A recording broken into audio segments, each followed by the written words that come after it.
В Владикавказе наградили победителей и призеров регионального этапа всероссийского конкурса «Мастер года» среди мастеров производственного обучения профессиональных образовательных организаций. Победительницей стала преподаватель Северо-Остинского государственного торгово-экономического колледжа Залина Цаболова. Конкурс проходил с 25 апреля по 25 мая. В нем приняли участие 16 человек.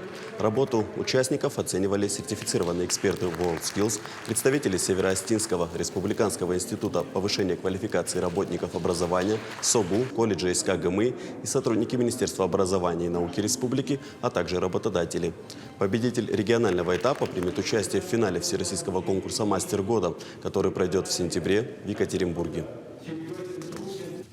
Мастера с разных направлений приняли участие, и поэтому и выбор был немного сложный, потому что представлены компетенции, представлены открытый урок, он был, конечно, по-разному и зависел именно от уровня оснащения самого колледжа. Конечно, колледжи, которые имеют достаточно хорошее оснащение, они представили вот этот открытый урок довольно интересно, с мультимедийными оборудованием и установками, с определенным программным обеспечением.